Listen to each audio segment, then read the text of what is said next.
Bincang Kopi. Dari kopi, jadi cerita. Dipersembahkan oleh Bilo Coffee.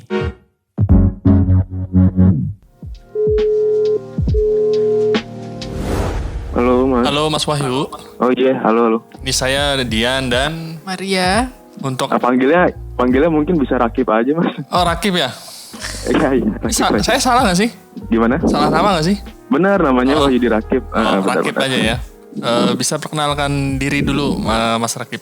Oh iya baik, nama saya Wahyudi Rakib dari Serikat Petani Indonesia dan juga sebagai pengurus dari Koperasi Petani Indonesia, yaitu petani dari Koperasi dari Petani anggota SPI gitu Mas. Baik Mas Rakib, kami ingin mendengar cerita dari Mas Rakib mengenai dampak dan langkah-langkah strategis terkait COVID nih di hulu tuh seperti apa ya Mas Rakib?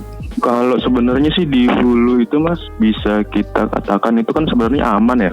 Maksudnya normal lah secara produksi, nggak ada masalah. Cuman mungkin beberapa waktu yang lalu di daerah produksi di SPI itu, contohnya Jambi ya, di daerah Merangin, di Lembah Gunung Masura itu sempat memang agak kemarau. Cuman itu hanya sebentar. Dan di beberapa tempat lainnya mungkin juga secara cuaca ataupun kendala nggak ada masalah juga. Produksi sih aman sih kalau di hulu sih sebenarnya. Kalau terkait pandemi ini, penjualan ke hilirnya gimana Mas? Apakah tersendat, turun, atau seperti apa? Iya, ini sebenarnya jadi masalah kita bersama ya, pandemi COVID-19 ini. Jujur sih saya dan petani juga melihat ini menjadi masalah besar yang mungkin juga jadi tantangan juga untuk petani SPI hadapi sama-sama gitu. Nah, kita lihat sebenarnya kalau di pemasarannya juga agak kita lihat itu terganggu sih. Mungkin dari masalah penyerapan ataupun demand di pasaran itu menurun. Itu terlihat sih oleh saya sendiri sebenarnya. Menurunnya kira-kira berapa persen Mas?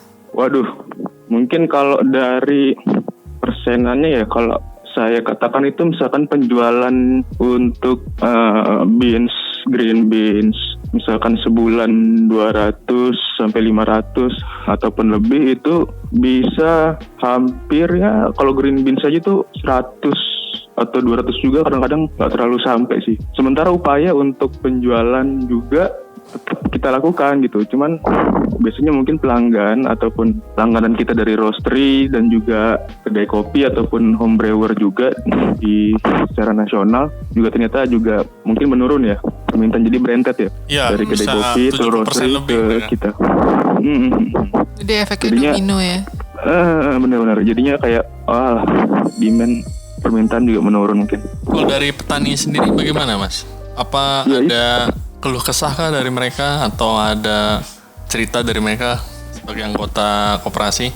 Jadi masalah bersama secara nasional gitu. Artinya ini menjadi sebenarnya negara harus bertanggung jawab kan, seperti itu. Nah, kita juga sebenarnya mengupayakan agar negara ataupun pemerintah berupaya untuk menyelesaikan masalah ini. Seperti misalkan mungkin ya stimulus bantuan ataupun kepada para pelaku usaha ataupun petani yang produksi. Karena petani di perdesaan juga mungkin juga agak bertanya bagaimana pemasaran di perkotaan seperti itu. Mungkin tapi mereka tetap berupaya juga sih sebenarnya. Jadi di koperasi itu penjualannya ada yang ke nasional, ada yang ke wilayahnya masing-masing. Mungkin untuk penjualan ke wilayah masing-masing itu masih jalan karena kan pandemi ini kan tidak seluruh provinsi yang terkena. Nah, sementara mungkin di wilayah ataupun basis di pedesaan juga mereka tetap masih melakukan penjualan gitu. Jadi artinya kopi yang mereka pasarkan juga bisa dikonsumsi sama orang-orang di pedesaan dan juga di wilayah provinsi. Sementara di perkotaan yang terkena itu mereka sangat merasakan gitu sih. Kalau dari segi harga sendiri turun nggak Mas Rakib? Kalau harga, kalau saya sih tingkat petani misalnya cherry gitu, karena beberapa daerah tuh sampai turun dia, kayak di Gayo sampai Rp5.000 per kilo cherry-nya gitu, dari 9.000 atau 10.000 gitu. Nah, kalau di kayak kita kan ada yang di, mungkin Mas Dian tahu lah ya, Bengkulu, di Kaba, di Setuju Gadang, Sumatera Barat, di Jambi, di NTT, itu ternyata sebenarnya masih stabil Mas, kalau harga cherry masih stabil. Jadi belum ada kabar terbaru dari petani anggota SPI bahwasannya harga cherry itu turun drastis. Mungkin gitu sih. Kalau misalkan untuk menjual ke hilir, apakah memberikan diskon atau potongan harga untuk green bean-nya? Nah itu, jadi kalau untuk pemasaran green bean ini, ya kita sadar bahwa memang pandemi ini kan menjadi krisis bersama gitu, apalagi khususnya di perkotaan. Nah, dari koperasi sendiri juga memiliki semacam program ya, semacam potongan bahwa green bean ataupun kita kan juga sudah mulai menjual roast bean ya untuk peningkatan rantai nilai, tapi dengan harga yang terjangkau. Artinya mungkin kedai kopi yang terdampak ataupun home brewer juga yang terdampak ataupun roastery juga yang terdampak bisa membeli dengan harga yang mungkin terjangkau, dan juga kita menyesuaikan harga yang berkeadilan juga dengan petani. Jadi dari konsumen, pembeli, dan petani sama-sama mendapatkan harga yang layak sih sebenarnya. Rata-rata diskonnya berapa persen tuh Mas? Kalau potongan sih sebenarnya untuk misalkan green bean kita pakainya misalkan pertama per kilo. Dari per kilo itu biasanya kita jual misalkan lah rata-rata robusta kita jual 50, fine robusta kita jual 50 ribuan. Terus mungkin untuk per kilonya bisa kita kurangi 10.000 misalnya. Terus juga untuk pengambilan di atas misalkan 100 kilo kita turunin lagi seperti itu. Nah, kemudian juga untuk penjualan roast bean dari kita juga sebenarnya, misalkan harga di pasaran kita lihat, wah ini masih, kita pantau juga nih, harga di pasaran roast bean, wah ini agak tinggi nih, kayaknya masih banyak nih masyarakat yang butuh kopi, cuman terdampak nih misalkan penghasilannya berkurang, jadi juga kita memikirkan hal itu. Jadi untuk roast bean kita juga misalkan harga pasaran untuk espresso misalkan 140, kita jual 130 atau 135, kira-kira begitulah. Ya ada penyesuaian ya Mas ya? Karena terasa banget. Turun semua soalnya ya? Jadi kita ya untuk memberikan kemudahan bahwa kopi enak itu juga nggak mesti dibeli sama orang yang duitnya banyak gitu loh.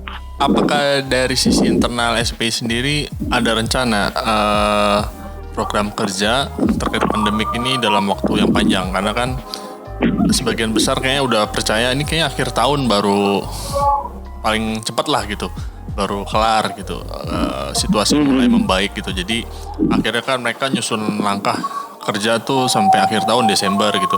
Misalnya jadi roster nih sekarang nggak hanya jual kopi, tapi misalnya jual makanan beku juga, terus jual kopi botolan lah dan sebagainya gitu. Karena menyesuaikan tadi bahwa semua produk harus bisa dikirim lewat entah order motor misalnya online atau marketplace gitu. Dan dari segi SP sendiri ada langkah-langkah panjang seperti itu yang sedang disusun?